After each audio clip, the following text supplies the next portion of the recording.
Mes chers conquérants de la vie en pleine forme, bienvenue dans cette nouvelle vidéo et merci de me rejoindre aujourd'hui en compagnie de Delphine Ville. Bonjour Delphine. Bonjour Carole. Ça va? Oui. Impeccable. Super. Donc Delphine qui est l'animatrice du blog mieuxdansmoncorps.com. Je vais t'amener déjà à te présenter donc, à la communauté de la télé bienveillante. Donc quelles sont tes activités et qui es-tu? D'accord. Alors, je m'appelle Delphine Ville. J'ai créé le blog Mieux dans mon corps, qui est un blog destiné à réconcilier les femmes avec leur corps. C'est vraiment un blog qui est parti d'un cri du cœur, parce que je suis lasse de cette société qui accorde beaucoup trop d'importance au paraître et qui définit des critères de beauté. Aujourd'hui, si on ne mesure pas au moins 1m70, si on ne fait pas du 90C, si on n'est pas mince, on n'est pas belle. Voilà. Et moi, j'ai un corps cabossé, j'ai un handicap, j'ai une scoliose qui est assez importante, j'ai des prothèses de hanche suite à une ostéonécrose que j'ai eue quand j'avais 19 ans. Et à 20 ans et à 22 ans, on m'a implanté des prothèses de hanche en titane et en aluminium. Ces prothèses, c'est mon souffle de vie, c'est ma délivrance. Et je dirais que je refuse la fatalité. Parce que pour moi, ce n'est pas parce qu'on a un handicap qu'on doit se limiter. Mon handicap ne va pas me gâcher la vie. Alors certes, j'ai des problèmes physiques, je ne peux pas marcher trop longtemps, je ne peux pas courir, sinon ça me fatigue, sinon j'ai des douleurs. Mais sinon, je ne m'impose aucune limite mentale et je donne toujours le meilleur de moi-même. On a vu ça. Voilà. Et en fait, mon handicap, c'est ma source de détermination, c'est ma force. Et c'est à travers ce handicap que je pense que je me dépasse. Et en fait, c'est toute cette énergie que je veux transmettre à travers ce blog. Et justement, je veux aider les femmes qui ont des problèmes avec leur apparence physique, avec leur corps, à dépasser tout cela. Alors, tu t'imagines que j'ai plein de questions justement à ce sujet. Déjà, dans un premier temps, j'aimerais te demander, donc aujourd'hui, tu me dis que ce handicap, c'est aussi ce qui te permet de te dépasser, mais ça n'a pas toujours été le cas. Il y a une période de ta vie où tu en as souffert, et notamment de l'hypersensibilité associée. Oui. Quel est le moment où tu as pris conscience que tu pouvais faire un cadeau, que tu avais des dons à travers cette hypersensibilité et ton handicap, ce que tu ne voyais pas avant au final? Alors, en fait, ça fait peu de temps que j'ai mis un mot sur ce que je vivais, sur l'hypersensibilité. D'accord. Parce qu'avant, je ne savais pas que c'était l'hypersensibilité. À l'école, je pensais toujours que j'étais pas normale. J'étais capable de pleurer une journée entière par rapport à une remarque désagréable qu'on m'avait faite. Quand je passais des examens à l'école, j'étais moins performante que quand j'effectuais le même travail chez moi. D'accord. Et voilà, et je comprenais pas. Et c'est par la suite, j'ai lu, et en fait, j'ai compris que mon cerveau était hyper stimulé.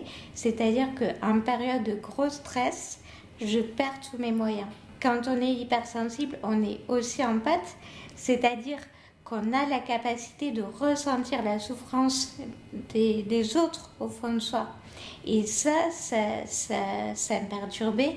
Je me rappelle notamment, un jour, une amie, elle était très mal, mais elle m'a dit « Ne prends pas mes émotions, tu en as déjà assez avec les tiennes. » Et en fait, j'ai compris que c'était un déclic à partir du moment où j'ai vu que j'avais un ressenti plus fin.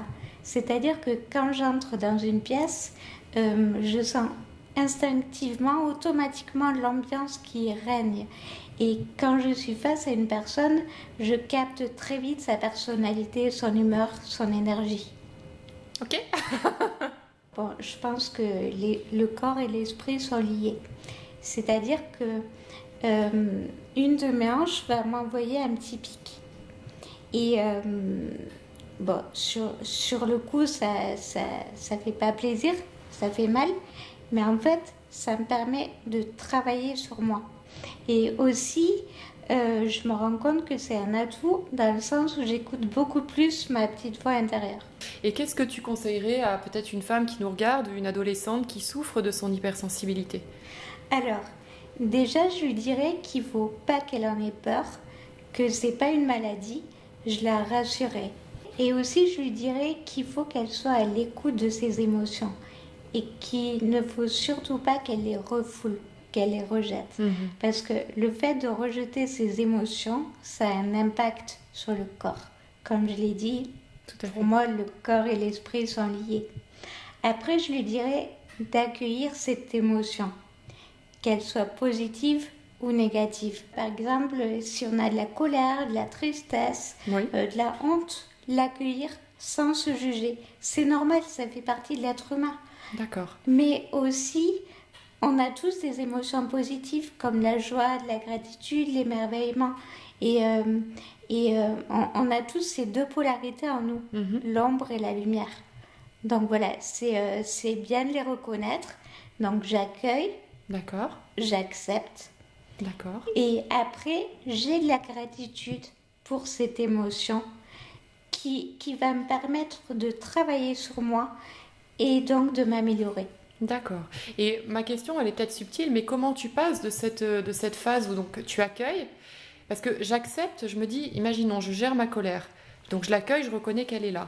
Est-ce qu'il faut que je l'exprime à son plein potentiel? Parce que l'accepter, c'est peut-être pas l'accepter que de me dire je suis en colère, mais derrière, il faut que j'ai de la gratitude. Tu vois ce que je veux dire? Comme tu dis, la colère, il faut la vivre, sa colère. D'accord. Il ne faut pas la refouler. D'accord. Voilà. Vraiment, pour moi, faut pas rejeter ses émotions. Ok. Parce que ça fait vraiment des dégâts au niveau du corps. Donc peut-être être accompagnée pour ça ou avoir Voilà. un cadre où elle peut s'exprimer. C'est Et ça. donc derrière, il y a un message pour nous. Et quand on a ce message, on est plus à même de ressentir de la gratitude pour cette émotion. C'est bien Voilà. ça. D'accord. On est plus amène à sentir de la gratitude et ça nous permet de travailler sur nous, de se dire pourquoi j'ai eu cette colère. Et comment tu as appris à t'aimer dans ton hypersensibilité? Comment tu as appris à accepter cette partie de toi? J'ai un petit parcours au niveau cheminement personnel, donc je pense que ça vient de là. Et aussi, ça vient pas mal de mes lectures. Ton ouvrage favori, il y en a un qui te vient? Mon ouvrage favori, Lise Bourbeau. Ah bah non, c'est pas du jeu ça. Les 5 blessures qui empêchent d'être soi-même. Voilà. Il y a Aime ton corps aussi qui aurait pu être un déclencheur. Oui. D'accord. Oui, aussi il y a Marie-Lise Labonté, tout ce courant. Magnifique d'ailleurs. Oui. Son livre qui s'appelle Derrière le rideau. Oui. Voilà. Ouais, très très puissant, on vous le mettra en référence également sous la vidéo. Tu me parlais tout à l'heure de ton corps cabossé. Oui. Et tu invites les femmes à mieux vivre avec leur corps. Alors j'ai envie de te poser la question, qu'est-ce que c'est d'accepter son corps et de l'aimer quand on a un corps qui souffre? À la fin de mon adolescence, j'ai énormément souffert dans mon corps à cause de cette ostéonécrose. Voilà, c'était une douleur, je peux pas la décrire. Mais je me suis raccrochée à des auteurs comme Lise Bourbeau, Marie-Lise Labonté. Et Lise Bourbeau parle notamment, dit notamment qu'on vient sur Terre pour vivre des expériences, pour guérir des blessures. Je sais, ça peut vous paraître bizarre, mais moi ça m'a beaucoup aidé de penser ça, de la lire, et peut-être même que ça m'a sauvée. Et en fait, quand j'ai une douleur, j'ai le droit de crier, j'ai le droit de hurler, je suis humaine, mais après, je remercie mon corps de m'avoir donné ces douleurs, parce que ça me donne une indication sur mes émotions, sur ce que je vis intérieurement. Et là, je vais te partager quelque chose. Je suis en train de monter un sommet, donc qui a lieu du 24 au 30 octobre. Et pour moi, c'est vraiment un gros challenge parce que ça me demande de me dépasser, ça me demande beaucoup d'énergie, sachant que je n'en ai pas beaucoup. Pendant 4 jours, j'ai beaucoup donné, c'est-à-dire que pendant ces 4 jours, tous les jours, je courais à droite, à gauche. Et un jour, mon corps a dit stop. Et donc, j'ai dû repousser mes interviews. Et au départ, j'étais triste, j'ai même pleuré. Et après, j'ai dit merci à mon corps. Merci de m'avoir permis de stopper. Parce que j'ai pu m'accepter dans ma vulnérabilité et être plus douce avec moi. Oui, donc tu me partageais qu'il y a toujours cette envie de perfectionnisme, de bien faire, de donner le meilleur de toi-même, et que du coup ton corps est d'autant plus dans la souffrance un indicateur précieux pour te dire que ça va trop loin au final. C'est ça. Et par rapport au regard des autres, qu'est-ce que c'est s'aimer à travers le regard des autres qui peut être parfois interrogateur et même parfois mal placé? Je sais que petite, j'ai énormément souffert du regard des autres. Parce que voilà, on me regardait marcher, on regardait mon dos tordu.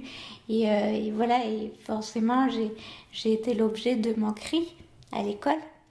Mais aujourd'hui, je dirais que les gens ne voient plus ça en moi.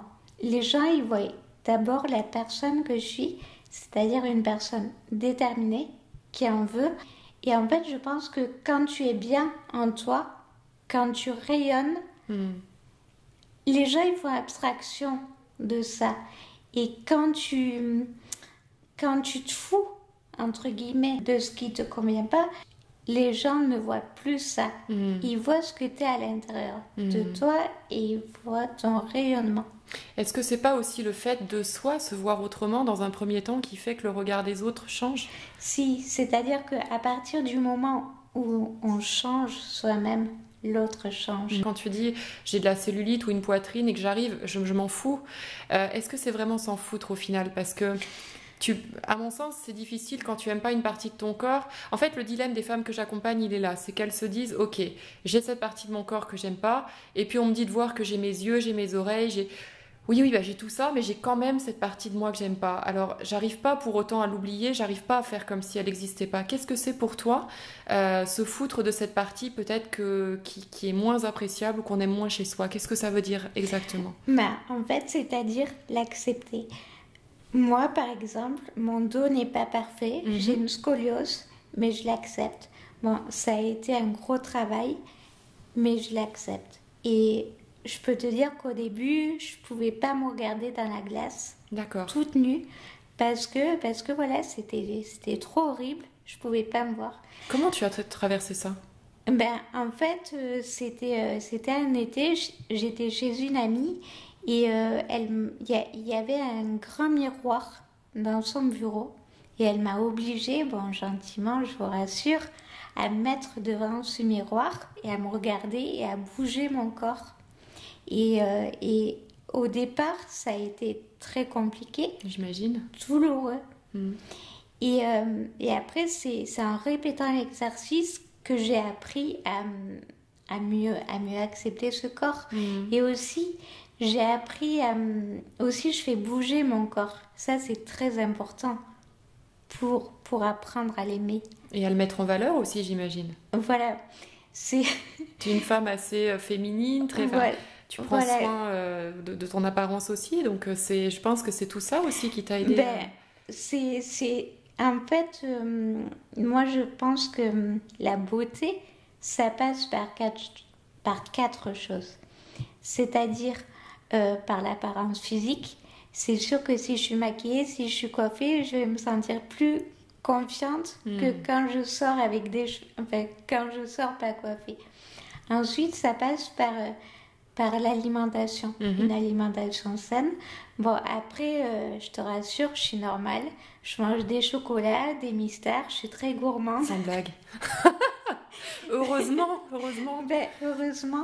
Après, ça passe par la voix. Parce que la voix a beaucoup d'impact sur le corps. Je prends des cours de chant et ça m'aide énormément. D'accord. Ça m'apporte un mieux-être. Et j'ai appris à mieux respirer, à respirer par le bas du ventre, alors qu'on a tendance à respirer par le haut. Tout à fait. Et lorsqu'on respire par le bas du ventre, la respiration abdominale, on a plus confiance en soi. Ça permet de gérer son stress aussi. Et enfin, ça passe par l'accueil de mes émotions. Donc ce que tu nous as partagé tout à l'heure. Voilà. Et au niveau de ta posture, est-ce qu'il y a des choses qui ont changé par rapport à l'époque où tu avais moins confiance en toi? Est-ce que tu dirais que ça passe aussi par la physiologie du corps? Au départ, j'avais ma tête qui penchait à droite. Bon, là, elle penche à droite, c'est normal parce que je te regarde. Mais là, aujourd'hui, je suis capable de la mettre droite automatiquement. D'accord. Et en fait, ma posture, elle a changé dans le sens où, quand on a plus d'assurance, on se tient plus droite. Bien sûr. Déjà, merci pour tout ce que tu nous partages. J'aimerais vraiment déjà saluer le courage que tu as et l'authenticité, parce que j'imagine que ça doit pas être simple, tout de même, de parler de ce sujet-là. C'est pas simple, mais j'adore en parler parce que si je peux transmettre des clés, voilà, si je peux aider, et c'est une récompense quelque part. Donc je te remercie beaucoup de me poser ces questions très profondes. Avec plaisir. Si tu avais quelques clés à résumer pour cette interview que tu as partagée, vraiment des pépites qui te tiennent à cœur, que tu voudrais partager aux auditeurs de la télé bienveillante. Je dirais que ma vision de la vie, elle est très positive. D'accord. J'ai confiance en la vie. Et bon, c'est sûr, je suis consciente des atrocités qui se passent dans le monde. À Paris, en France, il y a énormément de souffrance. Mais ça, c'est la partie ombre qui se manifeste. Et s'il y a une partie ombre, il y a automatiquement une partie lumière. Et vice-versa. Et en fait, le monde devient de plus en plus conscient. Et pour que le monde aille mieux, il faut apporter de la lumière. Et cette lumière, elle passe aussi par l'acceptation de soi, l'acceptation de son corps. Et peu importe qu'on soit gros, qu'on soit mince, qu'on soit handicapé, c'est à partir du moment où on s'acceptera pleinement qu'on enverra de la lumière, d'abord à ses proches, ensuite aux personnes qu'on côtoie et plus largement au monde. Et de cette manière-là, on le guérira. Waouh. C'est exactement les partages parfois sur la télé bienveillante. On a besoin de votre lumière, on a besoin de votre joie et de votre rayonnance. C'est souvent en ça, ce que tu viens d'expliquer, que je leur transmets. Et je te remercie de l'avoir aussi bien partagé avec ton cœur. C'était magnifique. Mais merci à toi, c'était un plaisir. Donc vous retrouverez les références du blog de Delphine sous la vidéo. Donc on retrouve également ton sommet que tu as partagé. On retrouve également les articles sur ton blog. Du 24 au 30 octobre, il y aura une vidéo par jour.